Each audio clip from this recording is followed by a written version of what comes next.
Hi, welcome back. So this is the second in a series of videos I'm going to do on trying to make my Daytona 765 LE into a more track specific bike. Just a quick recap of where I've been. It's been a while. It's been like 6 months since I made the last video. I had shoulder surgery due to a relatively minor rotator cuff injury, but I had to get it operated on anyway. And that has kept me off the track. It's kept me from doing a lot of things that I wanted to do. Mostly just slowed me down on a lot of the updates that I was making on this bike. However, um, I have been able to do some track days, so that's good. I've been out on my KTM 390 slowly. I did a couple of track days where I also went out on the S1000 RR, and that actually wasn't so bad. So the strength's coming back. Doctors cleared me for all activity. So now, it's getting back to business on this, and hopefully I'll have it set up as a track bike for next year, because this year was supposed to be the year that I got back into racing. I'm going to apply for my license with the AFM here in California, but I couldn't because I couldn't ride. I couldn't do anything. So a few of the updates that I've been able to make on the 765 since the last time I videoed was I was able to put a Hindle exhaust on it, so that worked out pretty well. And then had it dynoed and tuned. I won't tell you the numbers. They seem crazy to me, so I'm not even going to bring them up on YouTube, certainly, because it'll just start all kinds of controversy and people will say things, and I don't want to do that. And then, so I also removed all the emissions gear and put on some Sato rear sets, which actually I added earlier, but then played around with them a little bit. And what I can say is that the rear sets, which I've actually tried out on the track before I did the other updates, turned out to be phenomenal. I highly recommend Sato rear sets. So this bike is set up in GP shift. And one of the other things I talked about doing is getting some fairings and things. But before we talk or go into that, I wanted to show you some of the parts that I pulled off of this thing in the meantime. I think this is just like an expansion chamber. I think that's all this is to add with the sound deadening and reduction. I'd say this thing weighs, I don't know, 10 pounds, maybe something like that. Took off the original exhaust with cat, or the header pipes, I should say. So the Hindle exhaust is a full exhaust, so just be advised. So this is the original header setup here. Took these off, catalytic converters off, removed the stock pipe, and then pulled all this stuff out. So this is all the gas recirculation stuff, the canister. So if you have a 50-state bike from California, and you don't want to deal with all that stuff, you can go to Smart Moto. I think that's who I got this from. But they made really, Smart Moto. They make a kit for this bike that allows you to remove all this gas recirculation stuff, exhaust gas recirculation equipment, and also the carbon filter, along with the electronic piece that has to go in there that says it's still present so the bike doesn't go insane. All of it tested out fine. Got no codes off the dyno. Bike's running great. Makes apparently a lot of power, a lot more power than I thought I was going to get. I don't really believe it. I'm going to get a second source on that on a dyno just to double check. So it'll probably be another round of dyno. I also have to replace the brake pads. That's sort of the synopsis of all the updates I've made to date. Now I did buy some fairings, so this is actually going to be kind of fun. So we're going to do an unboxing.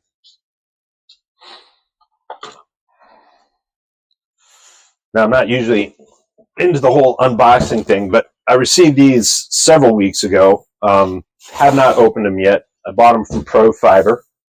The box feels very light, and there's supposedly a full set of fairings in here. We'll find out when we open it and take a look at them. I know there's probably going to be some work I have to do. Originally, I was talking about making my own fairings, but I just don't have the time right now. Maybe next year. We'll see how these do. I like carbon fiber fairings, and I like to make my own parts if I can. Carbon fiber is fantastic because it is extremely durable through wrecks and other kinds of damage. Now, you may not consider that when you buy a set of fairings. You know, lightweight is usually why people say, oh, I have to have the carbon fiber because it looks beautiful and it's lightweight. But it's also very durable.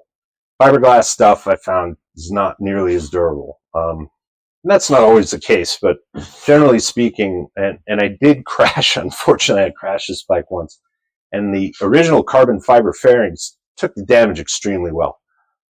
It was a high side crash, and yeah, I had to replace some of the parts, but you know, it wasn't the end of the world. So this is one of the reasons why I really like carbon fiber. Is those parts they're easy to repair. They're easy, especially if you're on a track day budget and very amateur, like from home type of racer. Carbon fiber makes a lot of sense for a lot of reasons, because fiberglass fairings also easy to repair. However, you're going to end up doing a lot more repair work, and you might actually get to the point where you can't use them anymore. So the packaging on these seems very nice. These were super inexpensive. It's a full set, and it only costs about $500. And I think it's somewhere out of Eastern Europe. This is the belly pan. Some nice stickers, good, because I'll want to put those on. I got them in gloss white because I'm going to paint them. I always start off with white. I don't know why. You can get them in black. The gel coat on the surface, I don't know. You know, I can kind of see through it. It's a little bit translucent, but that's perfect. It's a light, looks like tight knit. It's tight weave fiber. Very nice glass. I think the molds are pretty decent. I'm going to have to do some cutting, I'm sure. So see, let's just do a quick check here and see where that goes. Yeah, that's going to go on right there. There's even a mounting screw right here. The holes are not pre-drilled. I'm going to have to cut this out for the exhaust. And then I have some insulation that I'm going to put under it to keep the exhaust from melting the belly pan. But it's actually looking pretty good right on that first. I mean, this is it's a long way from a full fit, but we'll see where we get to. Also in this kit, like I said, it's a full set.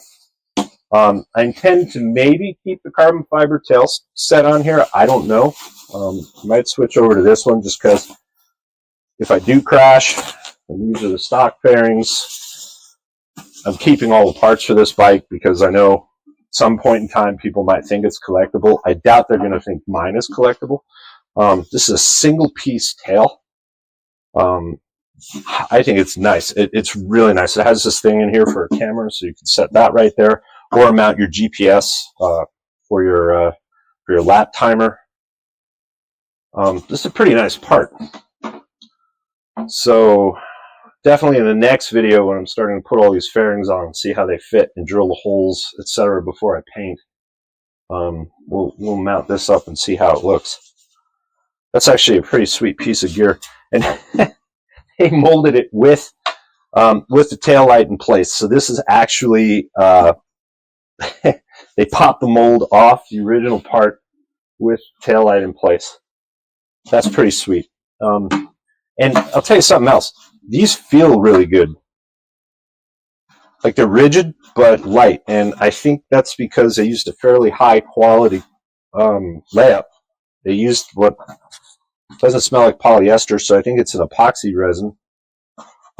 There's reinforcements in there with some honeycomb. You can see, I don't know if you can see that on camera right there, but you can see the honeycomb reinforcement in the area of the high stress. That's pretty nice. So far, I think I did pretty well on these, and I think you will too if you go and buy these.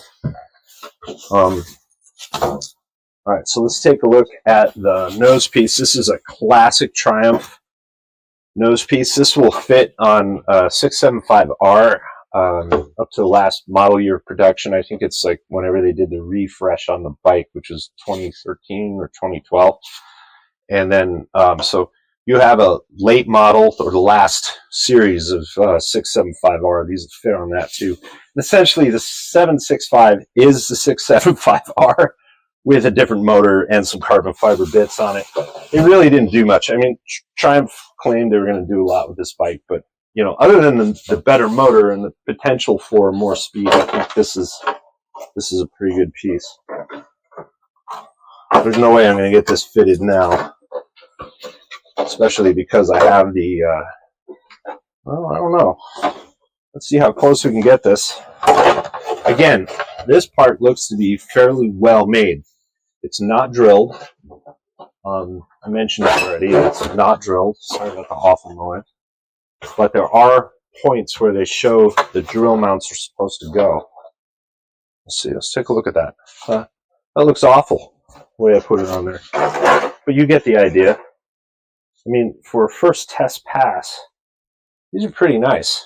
I don't know. Give them a shot. So, anyway, this is just my current update. In a little while, I'll have the rest of the tail section off. I'll put all these parts on. We'll go through that. Maybe I'll make a video of me putting them on there instead of just telling you about it afterwards. And then we'll see where we go from there. Anyway, see you next time. And remember, the answer's in your garage.